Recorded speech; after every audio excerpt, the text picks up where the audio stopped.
Now we have come to the section what drives me the most. We have already talked about your body. We've talked about how it functions. We've described the various diseases from the various areas of your body that can lead to kidney failure. But this dialysis unit is where I do not want you to end up on.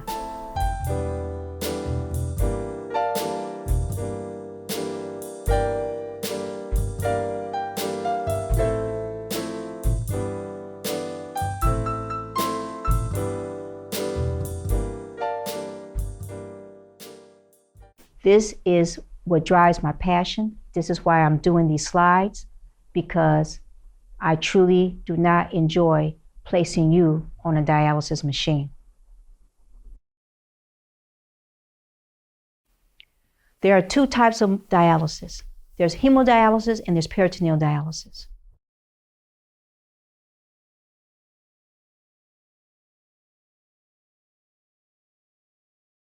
Hemodialysis means blood.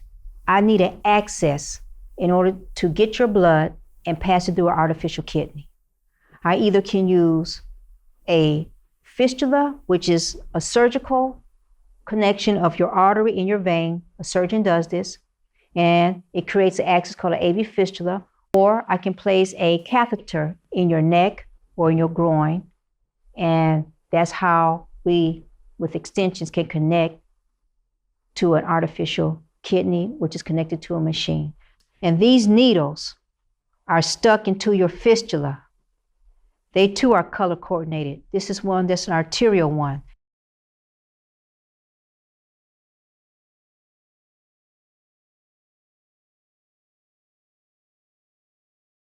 So that's the needle that be sticking to those patients' artery and veins. That's the largest needle. Look at that bore. Look at that bore size. Look at the size of that. So this is an example of an arterial venous fistula. As you see, the needle sizes that we just explained, you can see it's blue, and you can see how the red is for arterial connection. So that particular side literally is an arterial connection. And then the blue with the venous, that's a venous connection. An arterial venous fistula is made by a surgeon. They literally go into the arm and they look at what artery, usually it's the brachial artery over here, and they grab a vein and they make a surgical connection between the arterial and the vein. After about 2 months or so, the pressure of the artery, like I said, every time your heart beats, that's the high pressure, what we measure, 120, 130, 150. That pressure makes that vein eventually get bigger and bigger. Because like right now, my veins, if I hold them up, they collapse. If I hold them back down, it's kind of cold, they eventually expand.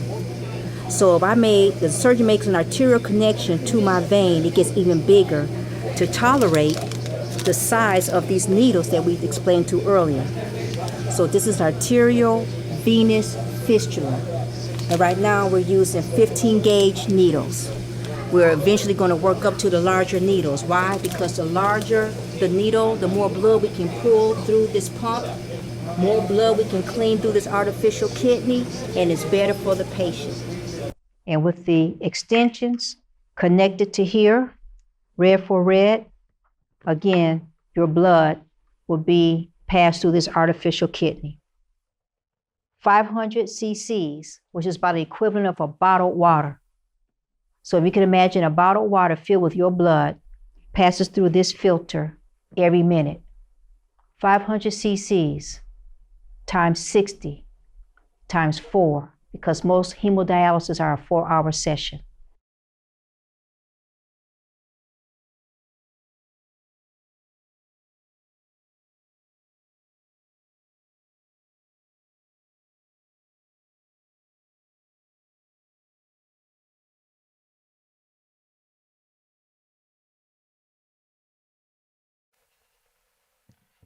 This is your peritoneal cavity, the cavity that contains the intestines, the gallbladder, the liver, the pancreas.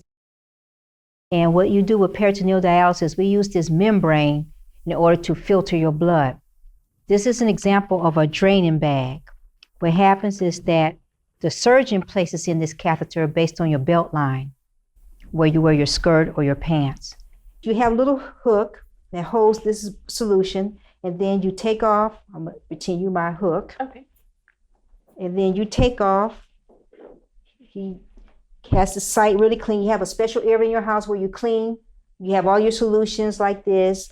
You have your area where you have your gloves on. So I don't have any gloves right now, but you put your gloves on when you're doing this, or wash your hands before you do this.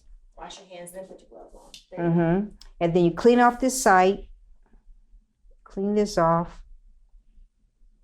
And then this fluid drains into your abdomen. This is usually about 2 liters. And when it's through, then you hang up a new bag, which is about 2 liters. And then it will fill your peritoneum. And when this bag is empty, and now onto your peritoneal cavity, you disconnect yourself.